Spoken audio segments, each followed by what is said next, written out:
네, 안녕하십니까. 베트남 경제TV 오대리입니다. 주간 베트남 경제 동향 10가지에 대해서 빠르게 말씀드리겠습니다. 우선 첫 번째로 이호는 이 원한다 투자하기를 더우뜨 이게 하이짬 따무의 치오 이게 뭐냐면 2억 8천만 달러 그러니까 3,200억 정도를 지금 써이증 이게 건설할 거다. 그러니까 중점 이 중심부 이 턱마이 이 상업의 중심부 이 세 번째 상업 중심부 이 하노이 내의 중심부에 건설을 할 거다. 혹시 이온이라는 회사 처음 들어보셨죠? 저도 베트남 가서 처음 알았는데 베트남에 가보면 좋은 게 이 글로벌 회사를 알기가 되게 좋더라고요. 그래서 제가 찾아봤더니 이온그룹은 이 굉장히 글로벌 회사입니다. 180여 개의 해외 기업으로 구성되어 있는 대표적인 대기업 유통 그룹이다. 그리고 베트남 내에 지금 해통, 각, 중덤, 무아삼, 이온, 따이비남 이게 뭐냐면 이 책에다 이 중점 얘들은 백화점이나 이럴 때 중심이라는 표현을 많이 쓰더라고요. 이 무아삼이 구매, 이 구매의 중심에 이온. 그러니까 즉 이온이 어디에 위치돼 있냐 이 얘긴데 이 네 개가 지금 위치하고 있고요. 이 롱비엔이라는 하노이는 제가 굉장히 자주 갔습니다. 공부를 하러 쉴 때마다 많이 갔는데 제가 말이 빠른 게 지금 제가 녹화를 한 4번 다시 한 거거든요. 너무 마음에 안 들어서 그래서 시간도 너무 많이 걸리고 제가 시간을 줄이려고 마음이 급해서 말씀을 드린 건 저는 정보를 많이 공유하고 싶으니까 자꾸 말을 많이 하게 되더라고요. 그래서 지금 투자를 할 거다라는 얘기고 이 슈퍼마켓 디벨로프 there's one brand product 그러니까 결국 PB 상품에 관한 부분인데 제가 이 편을 뽑은 이유가 뭐냐면 결국은 이 베트남의 이제 유통기업들 이러한 유통기업들 플러스 롯데까지 참고로 잠깐 말씀드리면 이 호치민에 있는 이온도 제가 한번 갔었는데 거기에는 자꾸 우리 롯데 기업의 이 일본 제품이라고 적어놔서 제가 기분이 너무 나빠서 직원한테 몇 번 항의를 했거든요. 호치민에서 제가 3년 전, 2년 전엔 그랬었습니다. 지금 모르겠습니다. 어떻게 바뀐지. 근데 지금 이 내용의 결론은 뭐냐면 이 빈에코 이 기업을 전 얘기를 하고 싶은 거거든요. 이 비네코 뭐냐면 농산물을 하는 데입니다. 이 베트남이 소득 수준이 우리보다 낮으니까 건강을 신경 안 쓸 거라고 많이 생각을 하더라고요. 그게 절대 그렇지 않습니다. 절대로. 이 생각보다 이 베트남 분들이 건강에 굉장히 많이 신경을 쓰고요. 좋은 제품을 먹으려고 많이 노력을 합니다. 그러니까 비네코 같은 경우에 이제 프리미엄 농산물을 직접 유통을 한다는 얘기거든요. 자기가 처음 재배부터 관리를 한다라는 점이죠. 그러니까 이러한 기업들이 결국 퀄리티 있는 품질을 만든다라는 거죠. 그런 부분에서 좀 참고하셨으면 해서 제가 뽑게 됐었고 이 지금 베트남 부총리가 방한을 했는데 제가 이 기사를 뽑은 이유는 이 베트남 정부를 제가 여러 번 말씀드리지 않았습니까? 베트남이 부패하고 뭐 공부 안 하고 거짓말 치고 도덕성 없고 맞아요. 맞는 전부는 아니지만 저는 일반적으로 그런 거는 뭐 부인하지 않겠습니다. 하지만 이 베트남 정부 특히 이 지도부는 정말 무서워요. 정말 공격적으로 이 정말 투자를 받으려고 어마어마하게 노력을 하거든요. 근데 이 노력이 결국은 저는 이러한 꾸준한 도전이 연결될 거고 그게 베트남의 포텐이라고 생각을 합니다.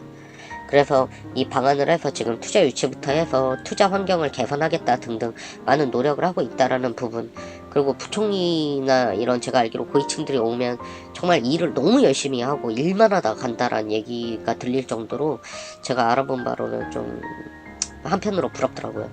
우리 정부 역시도 열심히 하고 있지만 사실은 이런 더 공격적인 부분이 좀 다들 지금 글로벌적으로 베트남을 투자를 하려고 하는 그 환경이 너무 부럽더라고요. 제 개인적으로 우리나라에도 그런 환경이 좀 조성이 돼서 많은 기업들이 투자를 했으면 하는 바람입니다. 이 제가 경주시가 후처리 산업의 진출을 본격화했다라는 기사를 뽑은 이유는 크게 두 가지입니다. 우선 첫 번째로 저는 이 물은 어딜 가나 다 우리나라 정도는 되는 줄 알았는데 저는 베트남에 가서 이 후처리에 대한 어마어마한 이 성장 동력을 깨달았거든요.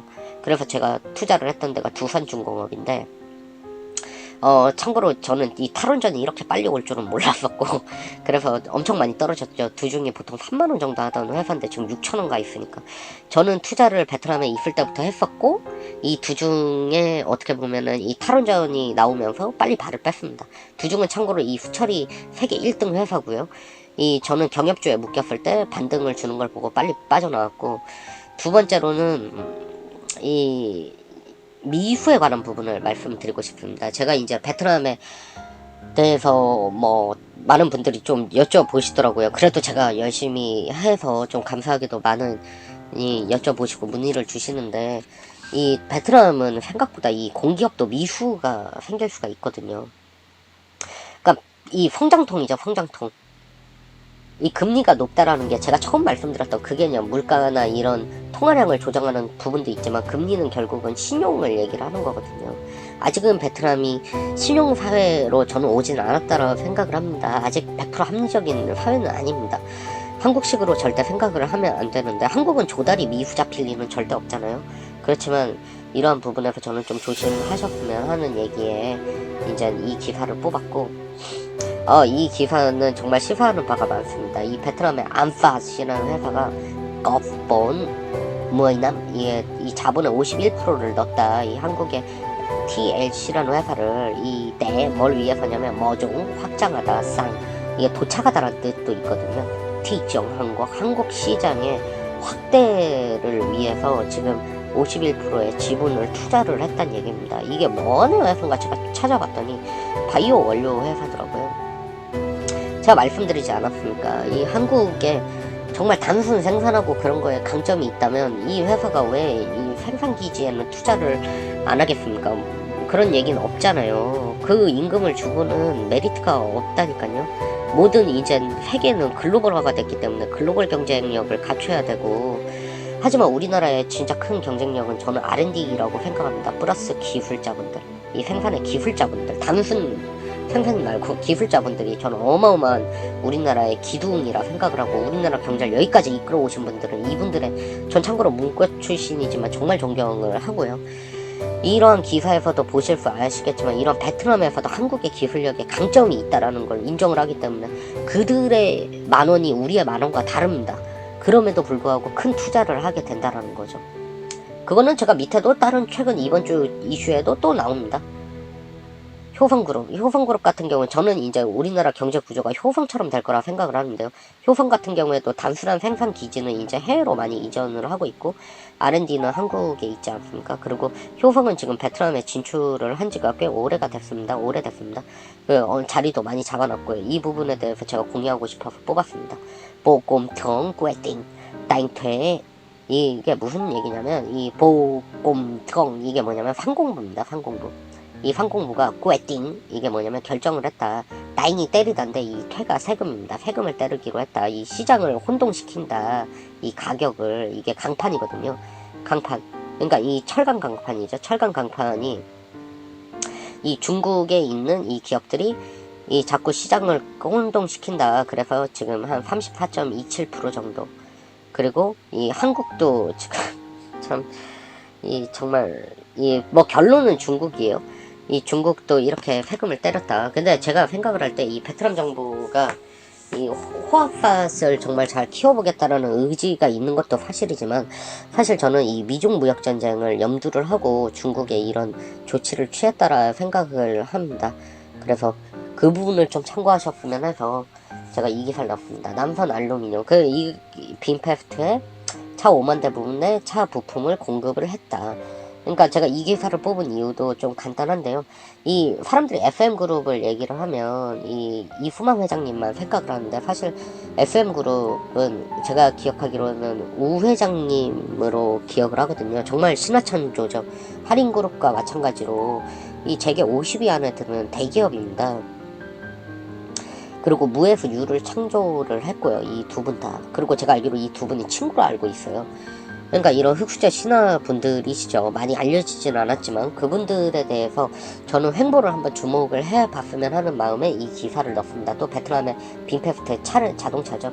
이 자동차 회사에 이런 부품 공급 계약을 한 거와 함께 제가 말씀을 드려요. LVMC, 이 예전에 라오스 코라홀딩스 재계 1위 이 사명을 바꾼 거거든요. 이 베트남 대형 상용차 1위인 시노트럭을 출시를 했다.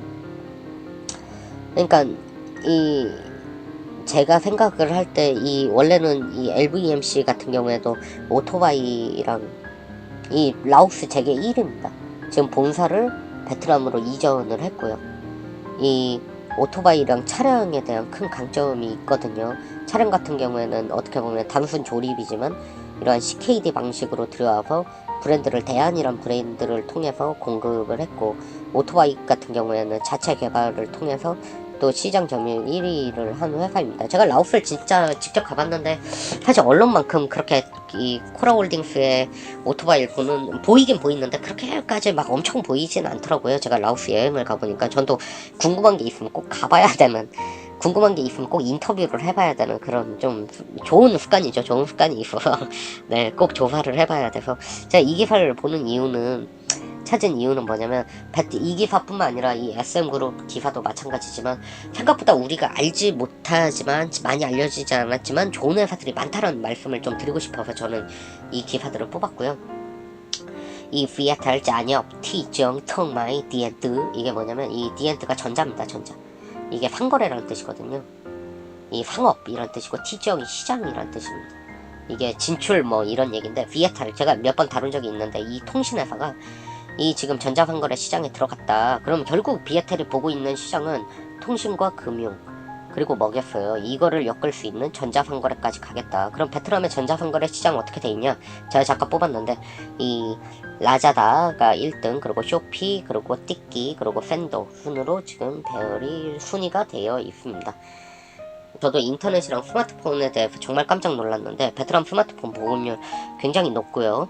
굉장히 높습니다. 핸드폰 보급률 80% 정도가 되고, 이 페이스북 이용률이 5위입니다. 세계 5위고, 베트남 배달 시스템 정말 잘 돼 있습니다. 정말 엄청 잘 돼 있기 때문에 이 부분에 시너지가 날 거고, 전 이 시장이 엄청 클 거라고 생각하면, 지금 한국 기업 중에 들어가 있는 기업 중 하나는, 네, 제가 쇼피에 대해서 한번 조사를 하려고 메모는 해놨는데,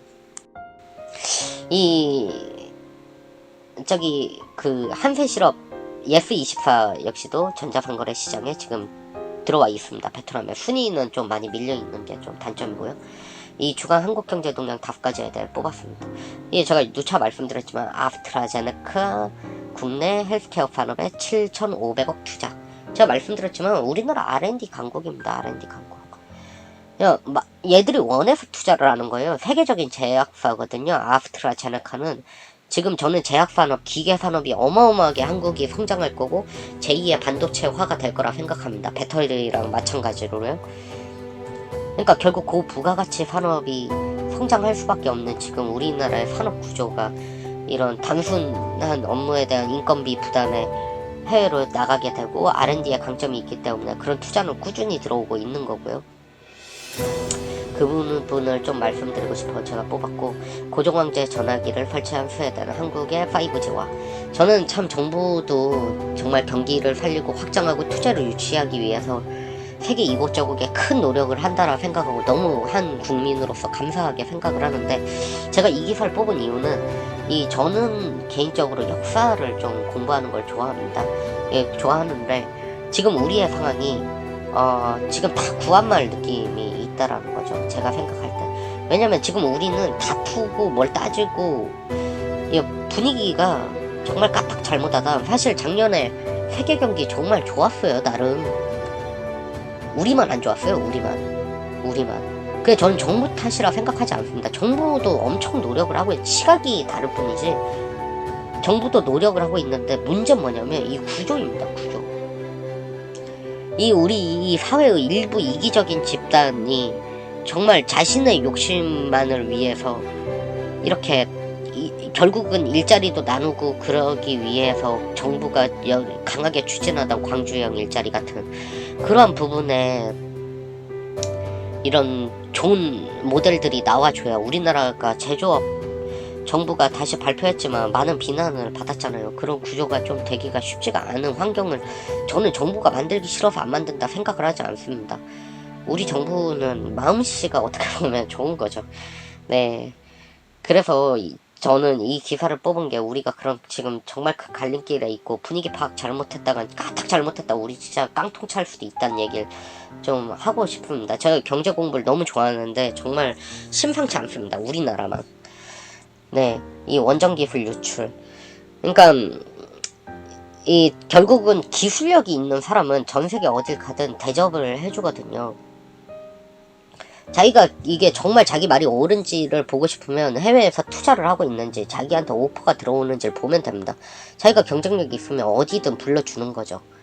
이 우리나라는 자본주의 사회고 시장 경제주의이지 않습니까? 그렇기 때문에 그러한 부분에서 자기 능력과 당연히 비례하는 건 당연한 건데, 이러한 기술 우리나라의 정말 핵심 산업이죠. 제가 원전 이 탈원전 정책이 있고 궁금해서 저는 양쪽 얘기를 다 물어봤고, 제가 원전에 대해 잘 모르기 때문에 한번 인터뷰를 따본 적이 있었어요. 모르는 분께 한번 말씀을 제가 궁금한 걸 여쭤본 적이 있었는데, 전화통화로 힘들게, 전화통화래, 만나서 이렇게 한 적이 있었는데, 그분 말씀이 이 생태계가 조성이 되는데 한 20년 정도가 걸린다고 합니다. 그분이야 당연히 탈원전을 반대하는 입장에서 말씀을 하시겠죠. 예. 그렇지만 이제 제가 걸러 들은 것 중에 이게 합리적이다 생각했던 게, 20년 정도 걸리고 이 기술이 정말 세계 최고이며 이제 돈 벌 차례인데, 이게 결국은 내수 해외에서 하면 되지 않냐라 생각을 하는데, 그거는 우리도 안 쓰는 걸 남들이 쓰지는 않습니다. 그건 정말 맞습니다. 이게 이성적으로는 정말 맞는 얘기인데, 이게 실질적으로 그렇게 된다는 게 생각보다 쉽진 않거든요. 우리 역시도 그래서 제가 말씀드렸지만 레퍼런스, 제가 이 사업을 하면서 진짜 가장 힘들었던 순간이 첫 번째 레퍼런스입니다.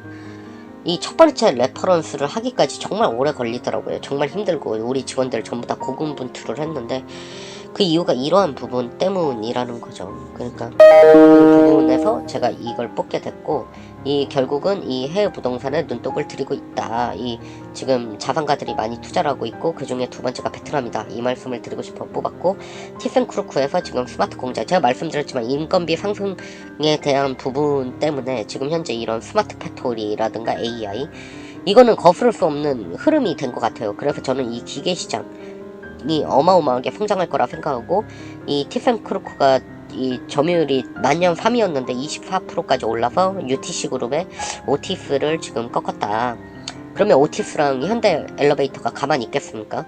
이쪽 역시도 스마트 공장이 들어오고, 결국은 일부의 정말 이기심 때문에 이 대한민국이, 저는 일자리가 많아야 출산율이 생기지 않습니까? 일자리 나눠야 돼요. 출산율이 생기고, 나만 잘 먹고 잘 살겠다, 내 때는 잘 넘어가면 나 죽고 나면 기억 안 나겠다, 이런 생각은 정말 역사에 평가받을 거라 저는 생각합니다.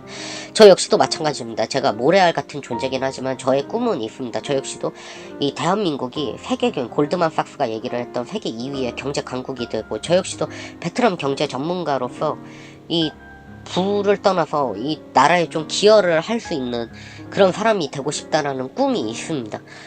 그런 꿈을 통해서 저 역시도 막 유명해지고 싶은 사람은 아니지만, 그를 통해 남들의 좀 도움이 조금이라도 될 수 있는 사람이 되면 좋겠다는 생각을 하고 있습니다.